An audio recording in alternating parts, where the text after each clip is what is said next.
So not to focus too much on us because this is really about the learnings here, but we do have an extensive background of dealing with stuff like this. So you just saw somebody who is a culture marketing manager for Red Bull. I was formerly the director of culture marketing at Red Bull. Did a lot of work developing out that program nationally and actually internationally for Red Bull. It was an incredible situation. Got to work with countless creatives, including the 3 Points team, and got to do some really cool stuff with David directly. But before that, I also have Bebe, which is a venue, restaurant, sort of F&B complex on Miami Beach. And also Launch Sequence is currently the sort of consulting agency, does a lot of different marketing and business development stuff. But before that, I had a thing called the Overthrow, which I'm assuming most of you are too young to know about, but David at least knew about it. And we did a lot of sort of early work in Miami, very on the ground, sort of trying to connect the underground to a bit more of a mainstream audience, or at least gain exposure for a lot of things that were happening. Miami 15 years ago was not Miami today. It was much smaller. It was much more difficult. And we got to do a lot of really cool stuff with things like Basel Castle, which was one of the first big things during Miami Art Week. That was in Wynwood.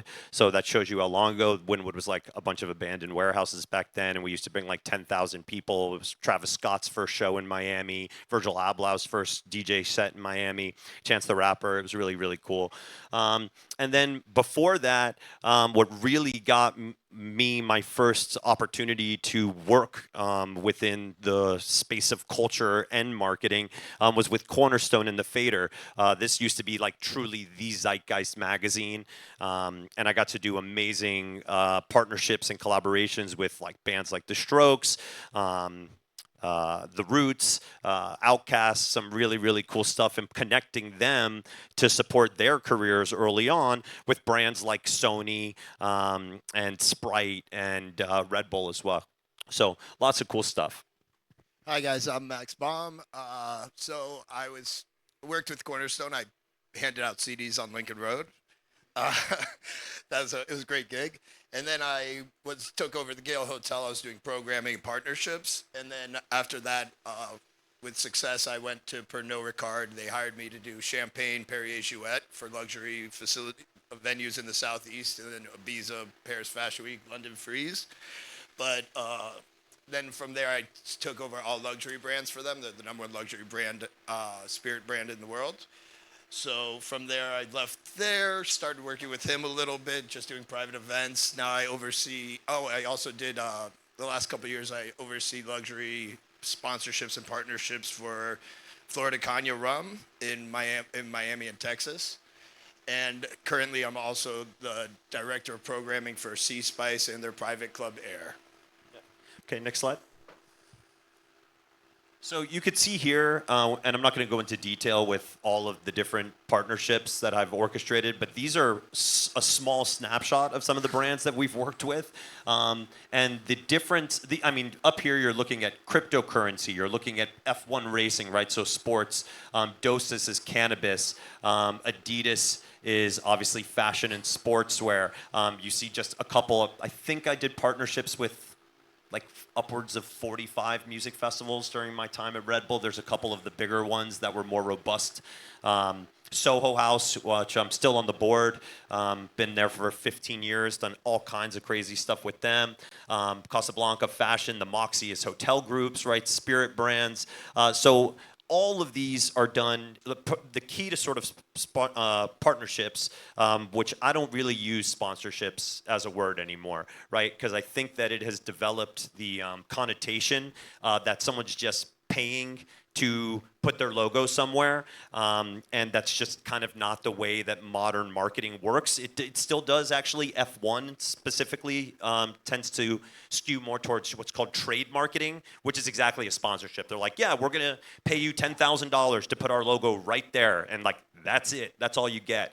But I think that more modern sponsorships or value exchanges are happening with partnerships, right? Where you're trying to find ways to connect your brands and your audiences and get them excited and inspired about your brand. Because I think that with media saturation and the endless amount of channels, it's like if there's not an actual an actual partnership taking place, then we don't even see it as consumers anymore, which I think is kind of a good thing, right? It's making people work a little bit harder to get their brand and product out there, and really connect, hopefully in adding meaning and value to your life as a consumer, that then will build what I think is an emotional connection, which will build loyalty, and that's why you go back to that, right?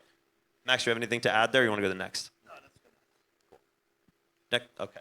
So here's just a couple of other things that you could see.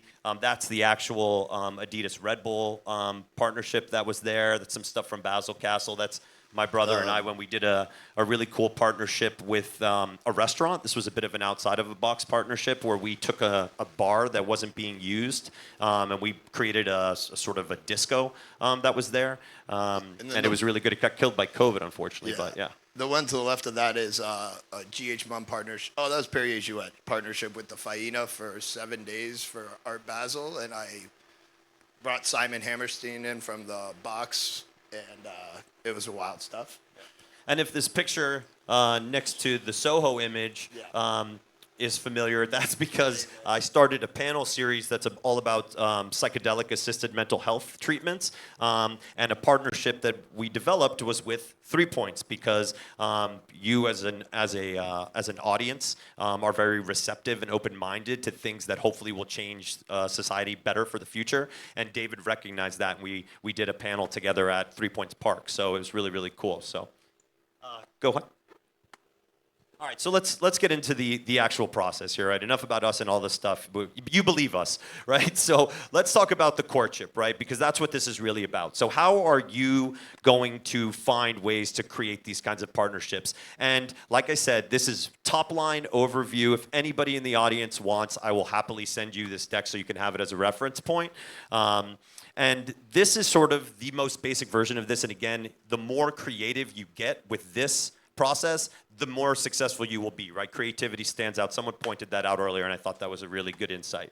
But the basic process here is product, right? So I don't know whatever it is that you're looking to get support for, right? Whether it's your career or a tour or a business that you have, or you want to put on a concert, whatever, right?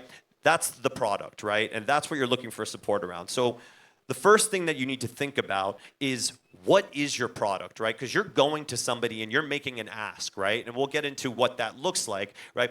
But if you can't clearly articulate and show that you've done the work first, then you're really, and somebody said this again last panel, like, you're wasting their time, right? People with money, especially money that you're asking for, like, you better have done your shit first, right? Because if not, by the way, it's hard, and you'll see here, it's hard to get someone's ear and attention at all, right?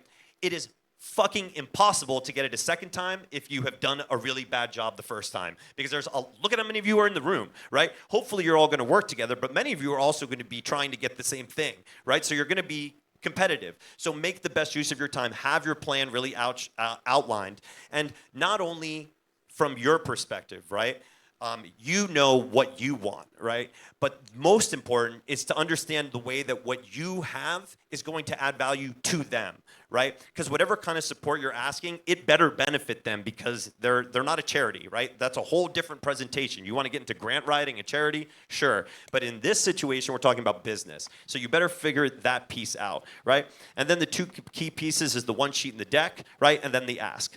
The next piece is the actual process of the outreach, right? So who's got budget, working your network, getting in touch with them, and then persistence and organization. We'll get into that a little bit more.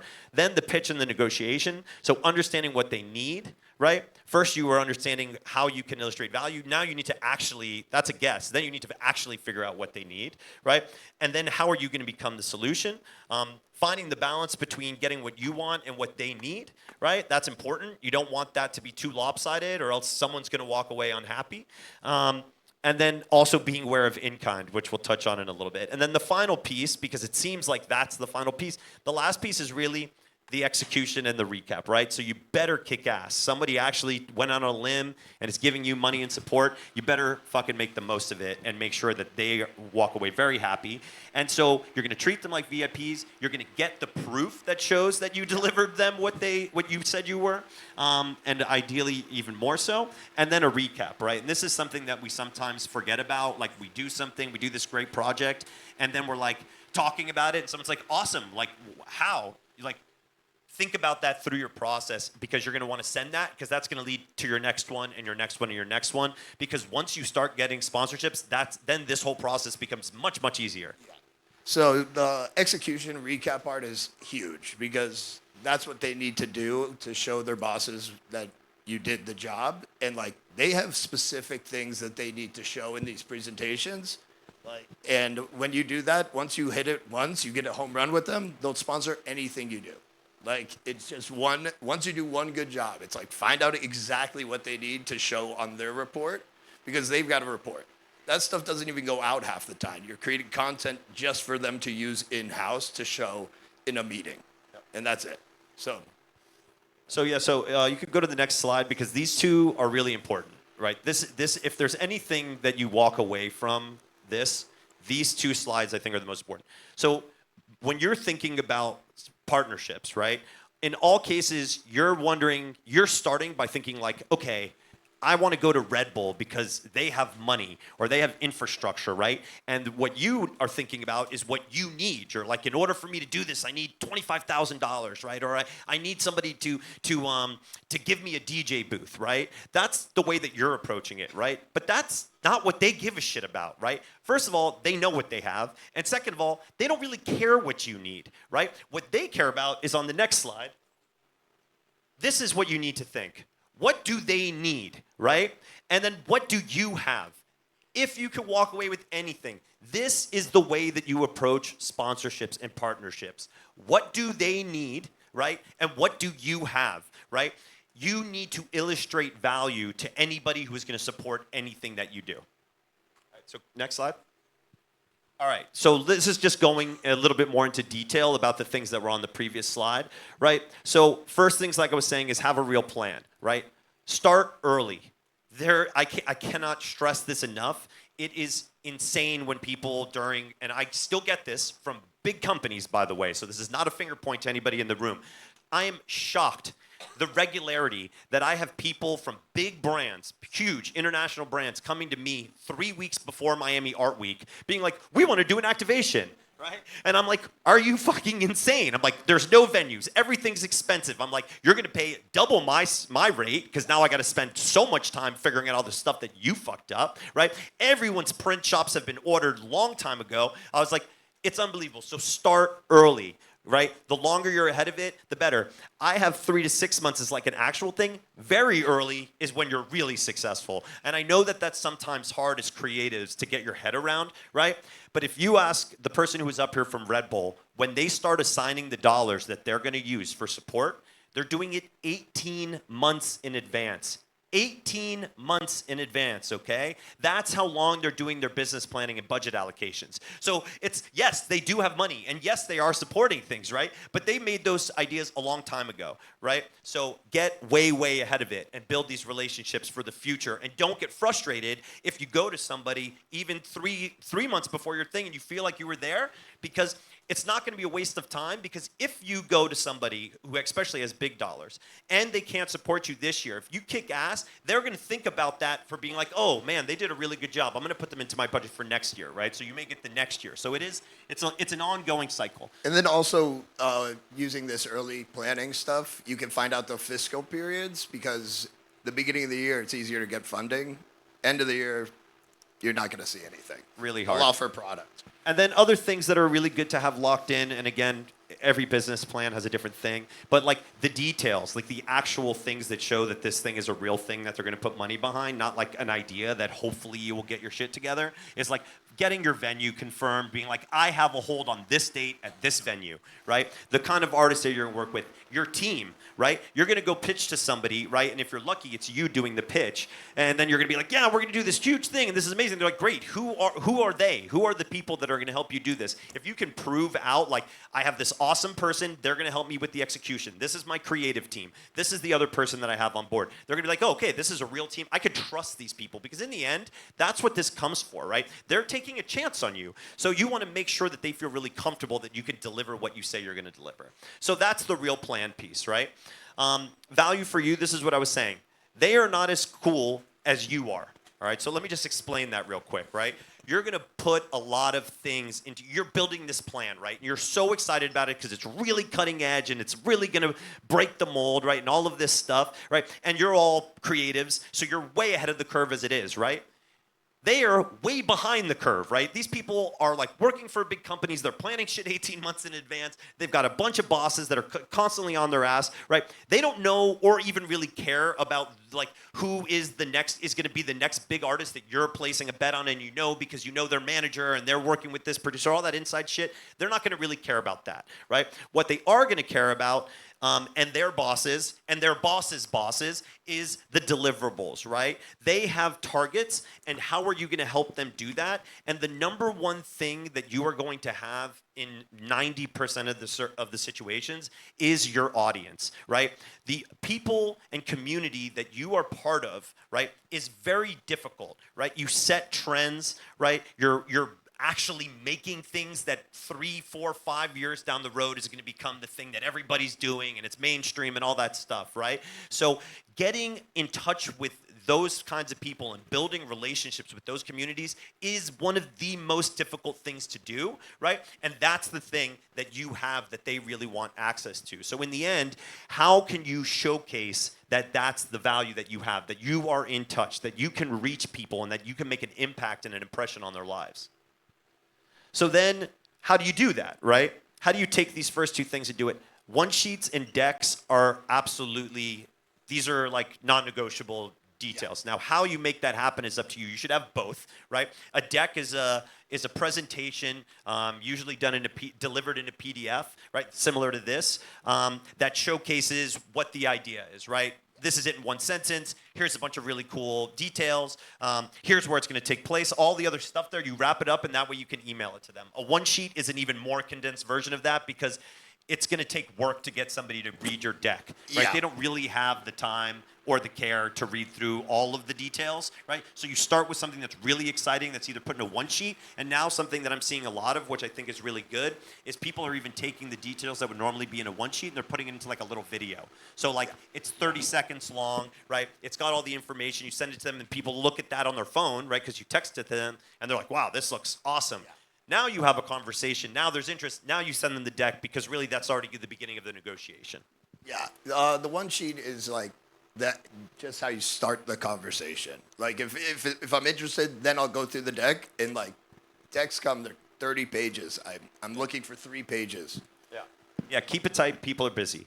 And then in this also is when you're going to reach out, it's really important that you have a pretty dialed-in version of your ask, right? Because you are it's going to be a negotiation, and there's always going to be some space between what you want and what they have and what all of those details, right? But just be clear about what that is, because there's a lot of different ways that partnerships can happen, right? You're going to have to roll with that punch, but know that whatever it is, that the way that manifests is know what is absolutely necessary for you, because once it starts getting diluted and the ideas, and there's a lot of time and energy that can come into these kinds of explorations of support that won't happen, right? And if you walk away with the ones that do and you still didn't get what you need, you're gonna be like, fuck, I felt like that was gonna help, but now it actually didn't. So just kind of know what the core centerpiece is that is absolutely necessary for you to get out of it, right? Because everything else is going to be a bit of a moving target. Okay, next slide. Okay, so now this was the next one, right? This is the piece where the rubber's starting to hit the road. But before you actually get into that, right? How do you do that, right? This was something that took me sort of like, it feels obvious, but for some reason it can be difficult sometimes for us to be like, where do I start? Like, how do I actually do it? By the way, this is not the fun part of the work, right? This is the preparation, right? Who is going to support you, right? It's good to have a plan around this. So the first is kind of obvious, but like, who has budget, right? You're going to ask for support. Who has support? Who has extra budget? Because marketing budgets and sponsorship dollars and partnership dollars and all of these different things changes every year. It changes by industry every year, right? 3 years ago, I made so much money off of the cryptocurrency industry because they exploded down here and they all needed to be here. And like 2 years before that, it didn't exist. They didn't have any money. And then they had so much money they didn't know what to do with, right? And this goes up and down. The liquor industry, the fashion industry, the music industry, right? Every year things are changing based on like macroeconomics, right? So look what's out there. See what industries are spending money on marketing, and that's a really good way to increase your odds of actually landing support, right? So that's a big one.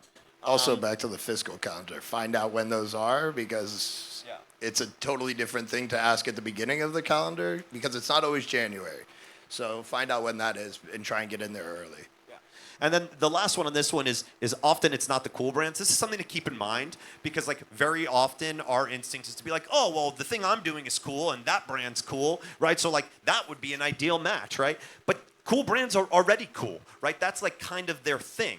What is going to be where there's a lot more opportunity is mostly going to be the brands that are not cool, because they have no idea how to connect with it, right? And that's where you come in. So think differently about like, okay, what is the kind of stuff that like is missing it? And there might be an even better and easier opportunity for land support, right? So next is work your network. So start with your people and build out, right? What that really is like when you have something that you're working on, like don't hide it. Like start spreading the word, especially to people that are on that side of the business world, right? If you're an artist, just as an example, or you're part of a creative community, right? Going around your creative community and spreading it is good for awareness and eventual probably attendance, right? But it's probably not going to help you land sponsorships, right? So you're probably going to need to push outside of your comfort zone, and starting with some people that you know that are already there may help be a good foot in the door, because that's really, really important. It's usually not going to come from within your community, right? Understanding, appreciating, yes. Support, partnerships, sponsorships, dollars, most of the case not, right? And then these two are really important, just as specific targets, is marketing people. That seems obvious, but like use it. Like get on LinkedIn specifically and look up marketing people for organizations that you figured out in the first part, right? And then you're going to reach out to them. Same thing with creative agencies, right? Now, creative agencies are a little bit tough because they're also asking for dollars, but some of the bigger ones already have clients locked in. And like a lot of these big brands, they hire their creative agency and they're like, I don't want to fucking hear about one idea. I need to like run my business, right? Now that creative agency has the dollars that they're able to spend on the partnerships, right? So Cornerstone is a really good example that we both worked with and was really, really pivotal to my early career, right? They had huge deals with like brands like Diageo, companies like Diageo, who owns like half of the liquor companies that are back there, right? Like they had $1 million, for example, one year to get Jose Cuervo out there, right? And it wasn't Jose Cuervo that was making it, so I could have done all the work that I wanted to try to build relationships directly with Jose Cuervo, but their money was already gone. Cornerstone had the dollars, and they're the ones who came and gave the money to put on Basel Castle, right? And the reason that they were able to justify that spend to Jose Cuervo is because I had already booked Travis Scott, who was not famous yet, but he was like starting to bubble up, right? And Cornerstone, because they are creative, right, where Jose Cuervo is not, they knew, right? They knew that he was going to be the next big thing. And I had him booked 6 months in advance. So they were like, you know what? We're going to be able to give you $100,000, and we want to be the exclusive tequila at the whole thing, and we want to build a little side stage that's all about like whatever it was, I can't remember, right? But that all came through the agency side, right? So marketing is in-house at a brand, and creative agency is outsourced by the brand, but both of those are who, most cases, hold the budgets that you're looking for support.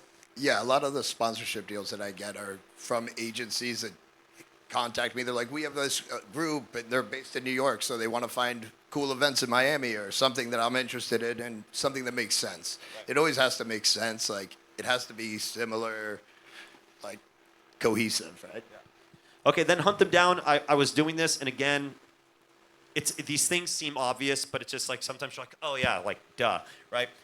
LinkedIn, which may not be your favorite social media platform. It's really like an internal business. It's like business to business type stuff.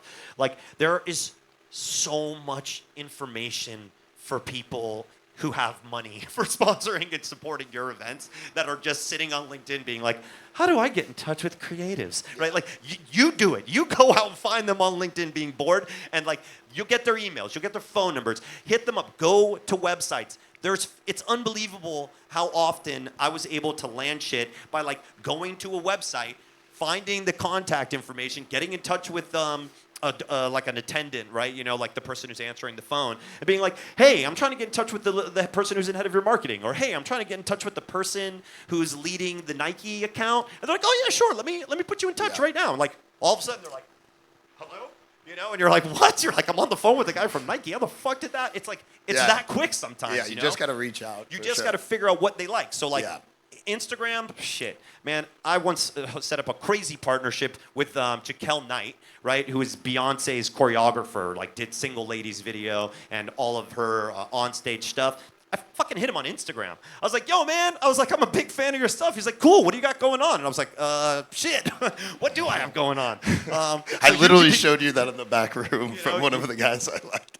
I just wrote him on Instagram. Max literally just did that. What's that thing Luxury. Called? He's you guys seen great Luxury? podcast. He does like the song breakdowns. He's like, oh, here's where the sample is. I like just wrote him. I was like, hey, I'm a big fan. Are you coming to Miami for Miami Music Week? And now I'm gonna fly him up and put him up in a hotel. Yeah. I'll figure out something to do. He's like, oh, cool. He's like, Miami sounds good this time of year. I was like, I'll get you a flight. I'll get you a hotel. Turns to me, he's like, am I bringing this guy down? I was like, that's amazing. I was like, whatever you want, I'll figure it out. I'll sort you out. So it's there. Reach out, try all the different angles. Different people are responsive to different shit. Like, be on all of them, okay? And then organize and persistence. Like, again, I know this may not be all of our strong suits. It certainly wasn't mine, but I sort of have like forced myself into this. Like, organize this process, right? If you are just doing this like random when you have a cup of coffee and you're feeling like you've got the energy, no. Like, put it in your calendar on your phone, right? Have it pop up 3 times a week for an hour that says sponsorship outreach or partnership outreach, right?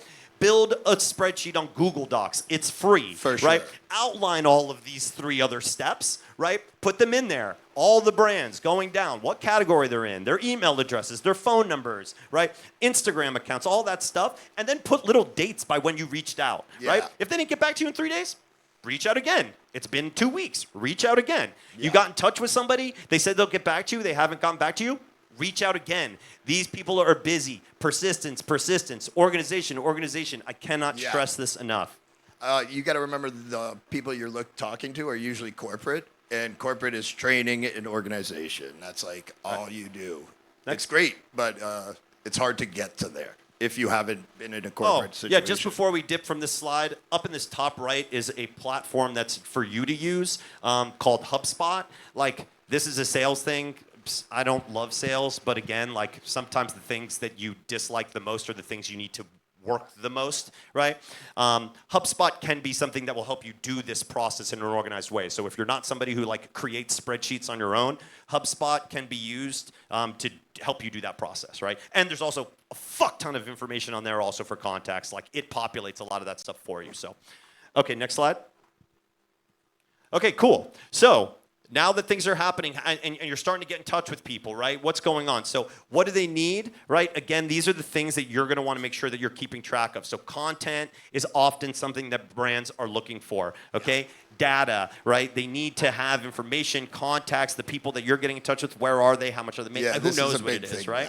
Sometimes there's something that they're looking for, which is called trial, which is actually taking their product and getting it into people's hands. Usually it's free, right? There's a picture here of Red Bull. Red Bull is the greatest trial brand in the history of brands. They hand out their product for free on the street, and then you walk into the gas station right next to where you got the Red Bull, and they're charging you $4.50 a can, right? You're like, why would they do that, right? Because trying products is one of the most difficult things, and it's the best selling point, especially if it's a good product. You're like, oh, I know what this shit is. It works, right? So trial is a big one that they want. Remember, this is what they want, right?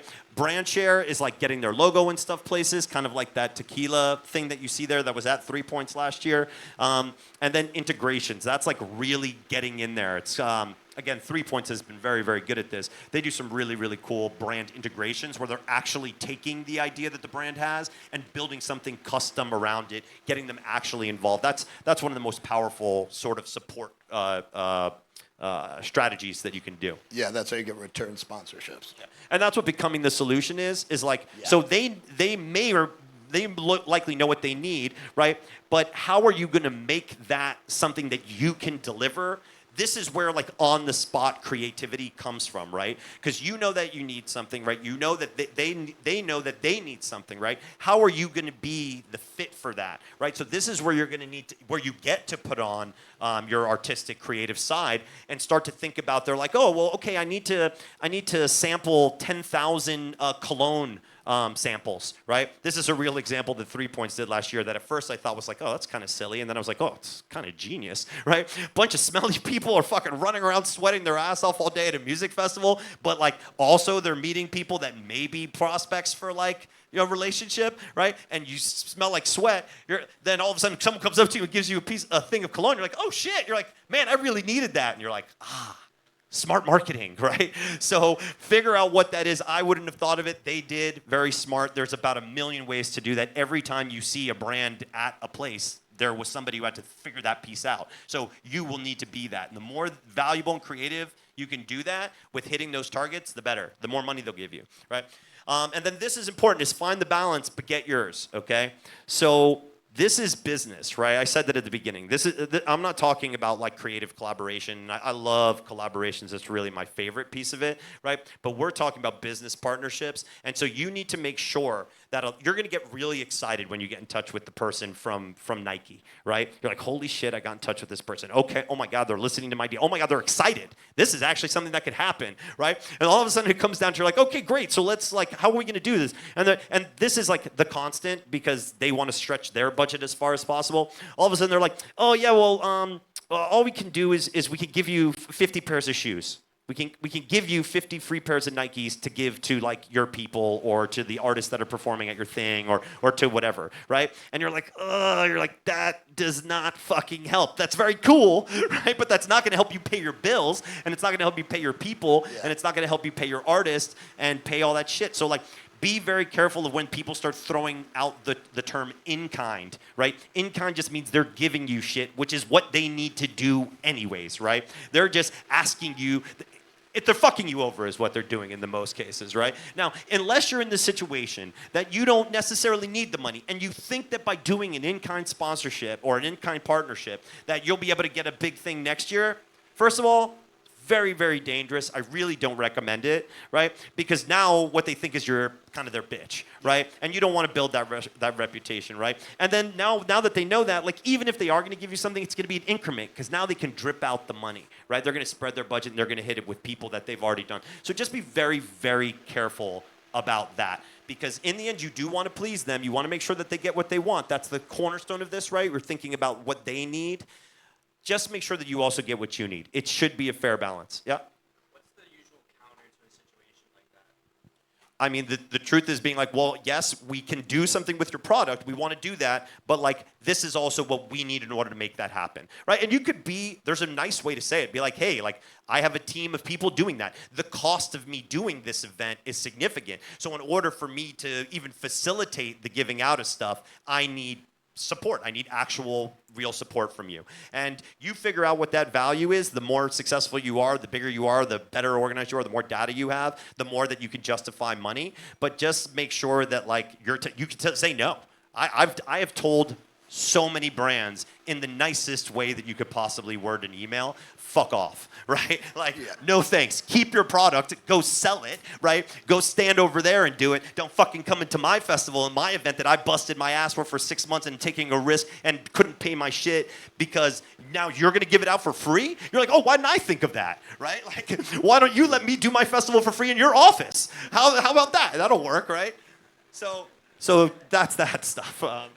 It gets there. And by the way, just so you know that like this shit is real, if you want to track down Dave and ask him about some of the shit that we went back and forth with in the day when we were negotiating some deals, it's good, right? But it also made us show like, okay, we're both real about what we're talking about. We both have conviction about it. And then the partnerships and the kind of collaborations that came out of that were far, far better, right? So like stand your ground. Like be strong and confident in what you're doing has real value. That's what you're doing. Right? You're offering them your work. You're giving them an opportunity. That's what I like the most. You're people giving did them the work. You're doing the work for them, right? The more work someone did for me was a better deal. for example, 11, I would show up to the meeting, I would have my little presentation. They had everything ready for me. I was like, okay, done. Where do I sign? I was like, seriously, that's how it worked. I was like, love those meetings. You're doing I'll give you real anything work, at that and you're point. doing I'm like, here, work, give me this, and I'll put my name on it, and I'll show it to my boss. and you're doing work that, remember, they can't do. Most companies are not set up to come up with ideas like this. They No. don't have the You time. got approval or processes, They're, right, steps, their steps, ear is steps. not to the ground, right? No. Their finger is not on the pulse. Yours is, right? So what you do not only has value, it has significant value, right? Significant value that they have money specifically assigned to, right? Yeah. So be the solution. Get paid for your work. Yeah. On that note, question about in-kind. So I had a sponsor that gave me money, and then now I'm reapproaching the sponsor. They said they're out of budget, but I still have product. So, right, that's what I'm saying. That's in kind, right? They're kind of saying like, hey, we don't Yeah. really like. Hey, if they don't have the money, you should be like, hey, we appreciate the product. If it's something that is going to help you, right? Do not make it consumer facing. They are not a partner, right? If they want to give you water that you were going to spend money on so you can put it in your backstage, like they don't get a recap. Yeah. They don't get insights. No. They don't get any of that until next year when there's an ask, right? And you Yeah. can maybe, like I was saying, maybe once, and maybe if it saves you money. But really be very, very careful. It feels like value, but it's not. It's value Yeah. extraction from you. Yeah. And I want to protect you here because, like, it's when I started seeing it, when I started understanding it, started really driving me crazy about how many times it had happened to me, right? And then when, at least for me, in most situations, when I was looking at plans across the country about way that Red Bull was going to integrate into scenes and things like this, I was very careful about being that, right? I didn't want to do that. I really tried to do it and be transparent, where I was like, hey, I only want to give this to you if it's going to help you save money somehow, right? And Red Bull does do a lot of support with infrastructure, for example, right? Like they may have a DJ booth that you were going to spend $500 on, right? Now they can save you money with that, right? Or tables that you were going to spend $1,000 on, POS to and stuff. whatever. There's stuff like that. Only if it saves you money, and really it still should come with a check. Yeah. Or the right time, too. Yeah. Next slide. Timing is key for that stuff. Okay. And so this is the last piece, and this is important, right? Again, seems obvious, is first, kick ass. Someone's given you the money. You've done all this shit, right? You landed the money that you need. You've got the partner. Kill it.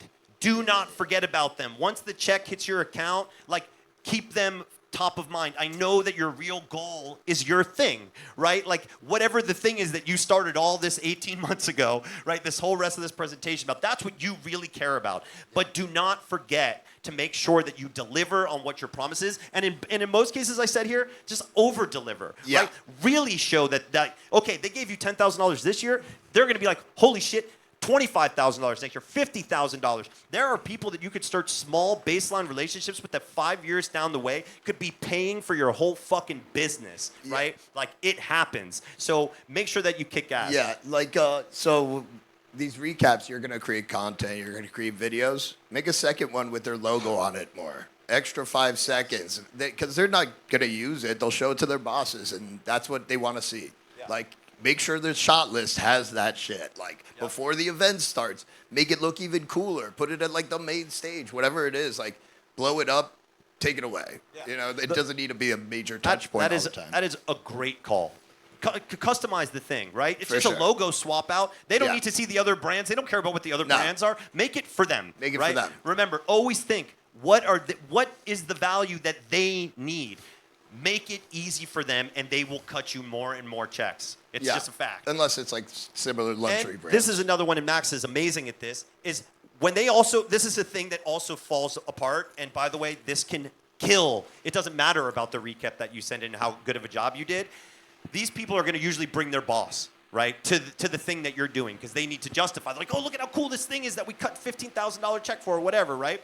They're going to show up to the door, and there's going to be a big line, right? And all these people, and now they got to wait in line, and they don't know how to get in, and they're like, fuck. They're like, I paid for this thing, and now I can't even get in. They are going to be pissed. It doesn't matter how awesome of a job you did on the metrics. There's like an IRL experience that you've burned that.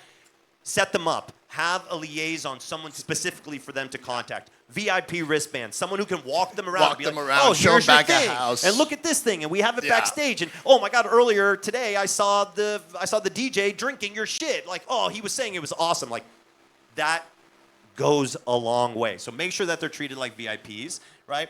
Get the proof. We talked about this. Capture the content. Max did a really good job, right? Also, sometimes they'll have budget for this. Like or you can allocate a piece of their budget. They gave you $10,000. Earmark $1,000. Be like, hire a videographer and photographer to make sure that I capture how their thing went down. And then, just make sure that whatever the data is that you've hopefully asked to these partners, be like, hey, what are you trying to accomplish, right? Make sure that you get that information for them, right? Because again, they'll be pissed if they're like, hey, the reason I did this is because I said I needed to make sure that 10,000 new people smelled this cologne, right? If they're like, okay, well, how many of the colognes did you hand out? And you're like, it's been 3 days and we threw away all the extra cologne and I actually don't even know how many of the cologne. Be like, we handed out exactly 5,650 and it was those 3 people in this photograph and they were positioned here, here, and here. And these are the responses that we got from people that loved it, right? And here are some pictures of people all the way on the other side of the festival using the cologne. See how far when it should happen. Like, do it. And then, wow, that was a weird, my bad. I just went Ben Stiller on my ass. That was not cool. Right. And then the recap, right? So this is what we were saying is what you did essentially on the front end. And I usually did this, right? Whatever I created for my deck and my one sheet, I would literally take that thing and replace the numbers that were my projections with the actual results, right? And send that back to them because they're, like Max said, it's not just them, it's their boss and it's their boss's boss, and they're going to want to pass that shit around and see it. So. Yeah, and if you do a good job for them, they'll sponsor you forever. They'll show their bosses. It'll be used in big presentations. It's like how you get it done. For sure. And by the way, what the freshest thing that you could do ever is you send in a recap, right? They're super stoked because you knocked all the metrics out of the park, right? And you did it. You let that sink in for a week, 2 weeks, right? What do you do right after that? Send them next year's deck. Yeah. Right? 2 weeks later, they're still talking about how awesome you were. And now you're right back in there with the next year ass. And they're like, fuck that. Yeah, they're cut like, the check. Right? You're good. Put some fun to the side. So that's it. And then, so I do want to, I want to leave one more thing. I hope this was helpful. And then I want to answer as many questions as possible. But something that is important for your business model, right? And this is something that I think is a dangerous thing to have as a young entrepreneur, right, when it comes to sponsors, right, is you should have a business model. I get frustrated when I see business plans that have sponsorship as part of their business model. Now, let me just explain what that means, right? Whatever your business is should be able to be self-sustaining, right, and viable without sponsors, right? Even if that means that whatever your business model is gets you just to like a break even or enough to be like a break even and you made enough to like pay your rent or whatever it is that you need to do, right? Do not rely on it's a very dangerous game to rely on a sponsor to make your business model work, right? The role from them is for you to make money, right? That's where like the icing and the frosting and the sprinkles and all of that stuff, that's the sponsorship dollars, right? That's like the bonus, right? Try very, very hard and be very, very serious with yourself before getting to all of this long, complicated process, right? That, by the way, many times will not work, right? Depends on the year, to have your thing be able to work. Because the last thing you want to do is put all this time and all this energy. You didn't get the sponsors. You did all the work. Now you do the thing, and you almost have no shot at making money, right? You don't want, that's a hobby, right? You want to do shit for a hobby? Go for it, right? You want to put on festivals because it's a good thing for a community and you have extra time and you have extra money and that's something that you're willing to do? Fuck yeah, like a round of applause. But if this is something that has to make business sense for you, really try to make sure that the sponsorship line on your profit and loss sheet is not going to be what gets you across the line, right? Do not be in the red without sponsorship. Okay, so that's it from us. Questions? Let's make sure the questions are to the point, so we have 10 minutes and we get the most out of it. Okay, I was gonna ask, like, imagine this is like Friday after next or something, and you're like 25, and the same things that you guys did in the, I guess it was the early 2000s, in terms of building the events from scratch, what would you do in current times with more of a grassroots approach budget versus higher kind of income bracket events like those? So, that's yours on? Okay. So just so the question is like, how do you really start? Like, what's the very, very beginning? I did that. All of the stuff that we did, and trust me, a lot of the things that I'm warning you about are things that I suffered from. Great, and I'm hoping that you don't have to, right? Try to learn through my mistakes. Easier said than done, right? But start small, right? Minimize your risk financially, right? Look for things that don't cost a lot of money and build an audience that way, right? Because if you remember early on, your number one asset here from the partnership side's perspective is going to be your audience, right? So start by building your audience, right? Build an audience on socials, build an audience through events on a small, inexpensive way. Find places you can do things for cheap or free. Find other people to bring into your organization that can help you do things because they believe in what you're doing, right? There's people with music equipment that'll be like, hey, I like what you're doing. I'm part of your community. Start with your community before you get into this side of the business, because this side of the business, there's very little feelings on this side of the business. That's why I was stressing data so much, right? So it's worth it to get with the local people and local business owners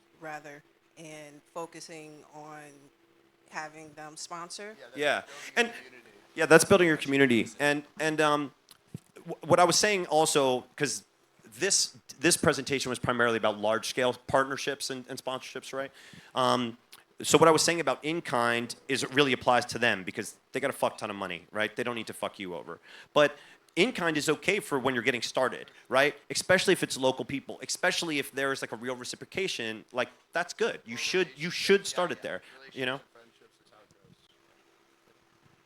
Thank you guys. This is awesome. I literally haven't even picked my head up with notes, so thank you so much. Again, we'll share. Yeah, I'm happy to Oh, share thank you. decks, whatever. I have hundreds and hundreds of Awesome, decks. thanks. Yeah, so I'm Eddie P. I'm an event producer. I do sponsorship every single day, so Yeah. obviously I'm here to learn. So one of the things is in the video, like what's in the video that you guys are talking about as opposed to the one sheet and the deck? Oh, you're talking about like it's basically the same information that's on the one sheet, Oh, it just but it's just like moves? Yeah. Oh, okay. it's just like a video, so you don't even have to read. Okay, nice. I mean, you read, but it's like entertaining. And then, like, when you're collecting fees, so, like, let's say your event's 6 months or 12 months out, are you collecting, like, 50% up front? And then, like, what's a good payment structure that you guys prefer that's also accepted by the sponsors? I know what you prefer, but also accepted by the sponsors. doesn't- Prefer 100% upfront. From the sponsor, it depends. Like, so liquor, they can't just like hand you the money. It has to go through a third party, and like, so there's like weird laws all over. It's changed to state as well, but yeah, that's kind of. I try. I'm very, very remiss to consider a deal as done until I get some upfront payment, right? So if you want to get as much as you can, right, but you also have to be realistic. Sometimes people feel more comfortable in like essentially like a payment plan where like they're like, okay, when we execute the agreement, that's 25%. Then 3 months before is another 25%, and then 25% 2 days before the event, and then the last right when I deliver the recap within 5 days. The more professional that you make it, the better. But also think about what you need that money for in order to do what you're trying to do, right? So for an event, right? If you don't have a big cash reserve and you're relying on some of this money in order to make the down payment to your vendors, right? The people who are going to set up your speakers, or the 50% deposit that you're going to need to put on your artists, whatever it is, printing of your swag. Like, just make sure that you're going to get that money in that time, right? It wouldn't make a difference to me as a sponsor. I'd just be like, however you want to get paid, you're going to get paid. Yeah. Hey, thank you so much for sharing all this information. It's been really helpful, not only to myself, but I think a lot of folks in the room. My question's about negotiation. So, like, let's say you're in the conversation with a brand, and let's say they offer you 10,000, but really the range was like up to 50. And me as an artist, I'm like, oh my God, $10,000, that's great. Been there. Yeah, how do you go about finding out that information? Like, do you have any tips or tricks about like that conversation? Also, you don't want to push it too far where you lose the connection. No, great question. Negotiations is a whole thing. I just a couple years ago I went back to business school because I wanted to sharpen up. And one of the things, I took a whole course on negotiation. There's some great books out there. Never Split the Difference is a good one. Just very quick read, can help you a lot. The number one thing is preparation, right? So you're not going to always know what it is. There's ways you can find out, right? Like you can throw out much higher numbers than you really need, right? Which you should, and start and see sort of how they respond, right? You can ask other people, right? Like asking around and sort of being like, yeah, so what's your budget? And like, sometimes it'll slide, right? Also, establishing relationships with other places that you've seen get budget. Sometimes you can get it. Like you got to really dig out that information as much as possible. But the number one most important thing in any negotiation is know what you need going in, right? So it's what you want and what you need. And below that, what you need, you're walking away, right? You have to be prepared for that, because that's how any negotiation is. And that goes back to what we were talking about with in-kind, right? Like, I know you don't want to be a dick, and you really want the relationship, and you think that by taking the product and not getting the money that it'll help you maybe for next year. That's not really that's not mutually beneficial, right? And So you need to be able to walk away, and sometimes you need to be able to walk away and be like, hey, I'm really excited to work with you. That's why I'm in this conversation with you. That's why we've gone all this way. But be like, I just can't do it if you can't do it, right? And so be like, well, if we were this close and you're saying that you just ran out of budget, okay, let's circle back next year and put me into your budget for next year. And then we're already so far down the road that we won't have to waste any of this time. That's what I recommend. And always negotiate, no matter what it is. If you got everything you want, still negotiate something, because if they give you what you want, that means they have more, and you already missed a chance for more. Yep. Like always negotiate, no matter what it is. If they send you something, negotiate it, even if you get what you want. Yep. Maybe not if you get exactly what you want. But No, it's a good point. Don't take the first offer, even if it does seem good, right? Push back. Like, they're like, okay, I got more things to get. Yeah, be like, okay, they're like, yeah, we have $10,000, and you're like, yes, I needed $10,000.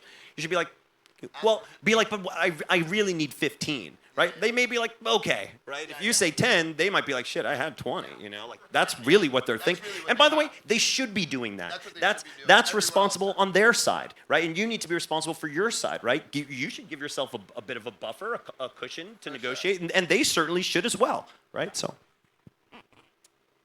I think my question for you guys, first off, this was an amazing seminar throughout the weekend. Like, I think this is definitely like an area where me and my team can definitely grow on. I guess starting out with sponsorships, especially when it comes to larger scale events, how do you understand your own value of a sponsorship? So the question is really like, how do you get what you need, right? Yeah, for instance, if I have in my event, I have an advertisement billboard, how do I understand how much value that holds? So it's a very good question, right? And it's extremely relative. I think that the important thing to do is, again, it sort of was the very, very first thing on this whole presentation, which is like, have a plan, right? You need to know what your costs are, right? You need to understand what your business is, and that's the starting point. Because if you don't know how much time and energy and money that you're putting into this, right, then you really don't have any idea of your value. But if you look at all of that stuff and you're like, man, I mean, think about what I recommended six months, right, 18 months, right? Think about how much time and energy you're putting into this, right? Think about how good it's going to be. Think about the content. You create the value by your own effectiveness and professionalism, right? The more of the things, this is a menu, right? This presentation. You could take bits and pieces of this and still make it work. You could do all of it and you're a rock star, right? I've been doing this for 22 years at least, and I'm still always trying to figure out how to get better and deliver more. And every time that I do that, I'm incrementally increasing my value, right? So that's really what it comes down to, is like, the better of a job you do, the more robust you deliver through your team, the more you can charge. But as a baseline, the first thing in any business is always understand, like, how am I going to make money, and how much money do I need to make in order to justify the time? And that should just be what you think about before you do any business, full stop. And you're also always going to be competing. We were competing for Nike for Miami Music Week. Like, it's just, we're brothers, still competition. It's always. We good? So let's say on a large scale, like you have an event and you kind of create a series, the first couple smash, and you had brands that might have turned you down previously. How do you create kind of like a feeling of FOMO for these brands in a relaxed way, not coming off as like, hey, you missed out? Yeah. Well, that's again, that's like where your sort of your decks and your recaps should be. Like, this is good. It's a good note because I didn't put it in there, right?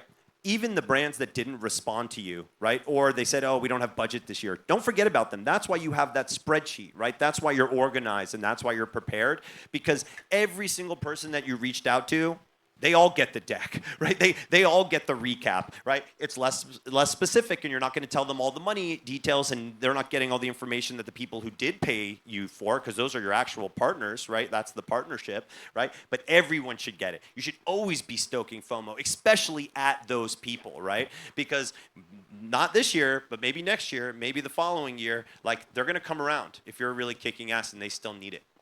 And usually people in those roles, they'll go from like, they're in that role, but they might be with a different company, especially if they're good at what they do, they just grow. So you never know where they're going to be and like what their money and what their sponsorship deals are going to look like in the future. And that's an important part, and that's part of why I just called this ships, right? Because you could be like, oh, it's sponsorship or it's a partnership. In the end, the most important thing is the relationship, right? So like you as a representative of your product, right? The relationships have the most value, right? The way that I originally got brought on by Red Bull, right, was because a relationship that I had from Miami, they had a different job at Red Bull, and Red Bull didn't have a solution for getting in touch with you, essentially, right? And I was you. I am you. I'm just older now.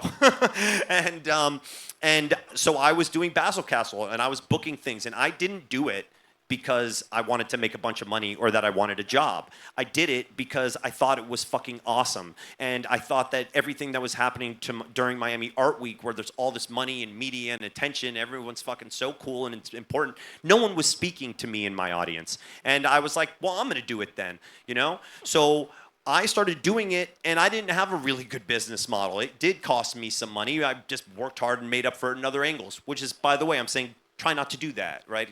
It caused me a lot of drama. But eventually, that person who I had the relationship with at Red Bull, they needed to get in touch with them, and they didn't have a solution. So she came to me, and she was like, hey, I see what you're doing. I think it's awesome. How do we get involved? And all of a sudden, like a light bulb went off in my head, and I was like, oh. I was like, you mean all the shit that I've been doing and losing money on because I think it's awesome could be paid for by someone else? I was like, what was I thinking? And that's when I started doing I was like, all right. I was like, this is great. I was like, we're going to start working on the festival side of this thing 3 months early so that we have an extra 3 months just to attack sponsors. And that's what it was. And that person ended up moving to another company. And then after that company, they went and started their own agency. And now they represent 10 brands. And I still have that relationship. And I still get work from them.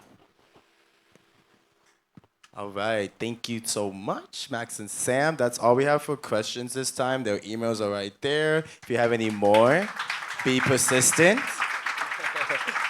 The next one is going to start shortly in about 10 minutes. If you didn't RSVP for the next one, you're more than welcome to stay, but let's give the people that did RSVP the seats, and standing room is available. The bar is open. Grab some refreshers, some drinks. We'll start in about 10 minutes, okay? Thank you.